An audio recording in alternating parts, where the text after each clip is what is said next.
纳粹士兵手持喷火枪，步步紧逼。犹太母亲见状，内心充满了恐惧和无助，被吓得连连后退，不停求饶。可即便如此，瘪犊子还是扣动了扳机。短短2分钟，女人就烧成了一具焦炭，眼睁睁看着自己的妻女被残忍杀害。躲在围墙后的栓子内心悲痛欲绝，他死死咬住手帕，强忍着不让自己发出声音。为了给妻女报仇，栓子清楚自己绝对不能暴露。王浩尔他匍匐爬行离开，尿圈来到古堡的阁楼上，从当间找到了个满是灰尘的包裹，里面装着一支尘封已久的猎枪和子弹。这把枪是当年父亲留给栓子的，父亲曾用这把枪猎杀过一头野猪，如今栓子要靠这把老枪，外加对地形的熟悉，为妻女复仇。是要让瘪犊子血债血偿。趁着夜色，栓子携带弹药偷摸来到古堡的地下室，不料一名纳粹士兵突然迎面走来。栓子见状，往枪管里装好子弹，猫在角落里准备随时开干。但好在喝懵逼的瘪犊子压根没有发现他的踪迹，从地窖里拿完物资便嘚儿喝的撩人了。确认纳粹士兵走远后，栓子趁机钻出检修口，使出吃奶奶的劲儿，用钢钎将木桥的支撑柱撬断。只要木桥一倒，古堡内的纳粹瘪犊子妥妥就是瓮中之鳖，根本无路可逃。如此一来，栓子就有机会将其尽数消灭。接着他又来到设备间，拔掉抽水泵的电线，将水箱里的生活用水放了个精光。等纳粹军官发现屋内水龙头里无水可用，一定会招呼士兵到院子里的水井打水，届时就能趁机将瘪犊子逐个击杀。完成准备工作后，栓子尿气来到古堡的密室里，透过眼前的双面镜，他发现瘪犊子们正嘚儿喝的胡吃海喝，幕布上还放映着他和家人一起外出旅行的温馨画面。看着画面中妻女熟悉的面孔，栓子心中怒火彻底爆发，于是得沿着楼梯来到水井的检修口，往枪管里装填2发子弹后，坐在地上静候最佳的复仇时机到来。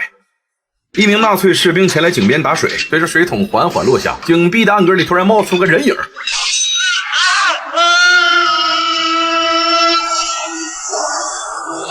听到枪声，纳粹军官急忙来查看情况，见手下举着枪往井底瞄，瘪犊子赶忙一把将其推倒在地。他妈的，你不要命了！说罢，军官掏出一颗手雷，滋啦一下拔掉乙线拉环后，随手就朝井底丢了下去。殊不知，此时开枪的栓子已经顺着密道回到了屋内，正透过窗户观察几人的一举一动。见井底半天没有反应，纳粹军官怀疑是反抗游击队打伏击，于是当即下令收拾装备，全体上车撤退。为了确保安全，瘪犊子派出2名士兵先行探路，可结果门车刚出古堡大门，木桥就发生了垮塌。见此情形，纳粹军官赶忙招呼士兵关闭大门，就地进行反击。慌乱中，一名小咖拉瞅见站在窗户边观察的栓子，没等他反应过来，拿枪射击，栓子直接砰向炮头收割狗命。听到枪声，紧随其后的几个小瘪犊当即朝着窗户一顿盲射，而栓子趁这个机会麻溜钻进密道离开。为了尽快找到栓子，纳粹军官组织兵力对古堡展开地毯式的搜索。听到地下室传来急促的脚步声，2个小瘪犊赶忙手持喷火枪追了过来，照着栓子噗噗一顿猛呲。可即便如此，栓子丝毫不慌，因为他打小就在古堡里长大，对内部的结构那是相当的熟悉。就这样式，栓子带着几人在密道里兜圈，面对瘪犊子射出的一道道火龙，栓子次次都能及时避开，化险为夷。哪怕瘪犊子扔来手榴弹，栓子也能轻松化解危机。成功摆脱纳粹后，他顺着梯子钻入密道，绕到山下的一处民宅进行休整。为了让自己时刻保持清醒，栓子用凉水冲洗自己脑瓜篮。可谁知道抬起头，一名纳粹士兵竟赫然地出现在身后。别动啊，转过来！你敢耍花样，老子崩了你啊！见此情形，栓子只好假装顺从，趁机迅速转身，反手一把夺过机枪，顺势抓住瘪犊的脑瓜篮，一顿招呼，将其当场给戳死。谁知就在这时，反抗游击队的几名队员恰好从此经过。栓子见状，赶忙藏起散篓子，并向对方隐瞒古堡被纳粹占领的真相。如此一来，他就可以亲手解决杀死妻女的瘪犊。等游击队走后，被困在古堡里找不到出路的纳粹军官当即派出了1名士兵锁将下山求救。殊不知，栓子此时正猫在石头后，举枪瞄准瘪犊子。虽然成功解决了1名杀妻仇敌，但栓子自己的位置也瞬间暴露。山头上的纳粹军官见状，当即举起冲锋枪朝栓子疯狂。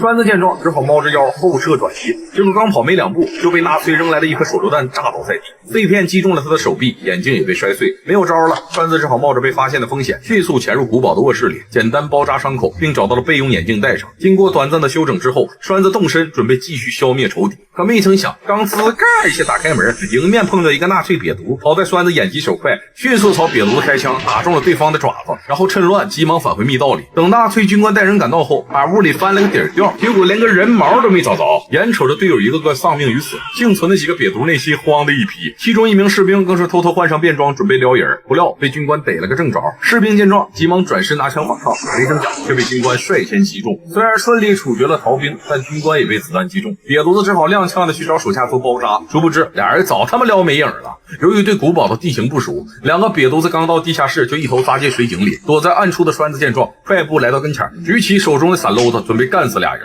结果抠了半天才发现无弹可用，于是栓子毫不犹豫地打开水闸，封好井盖，将两个小咖了活活水葬。此时古堡里只剩纳粹军官一人，甚至已经无路可退，不甘被俘的他准备饮弹自尽。然而就在这时，瘪犊子却发现镜子中的自己开始不停地扭曲，没等他观察仔细，一团熊熊烈火当即扑面而来。伴随着瘪犊子嗷嗷的惨叫，静候的栓子以其人之道还治其人之身，用喷火枪成功替惨死的妻女报仇。往后在熊熊大火当中，栓子独自一人走出古堡，淡定地转身离去。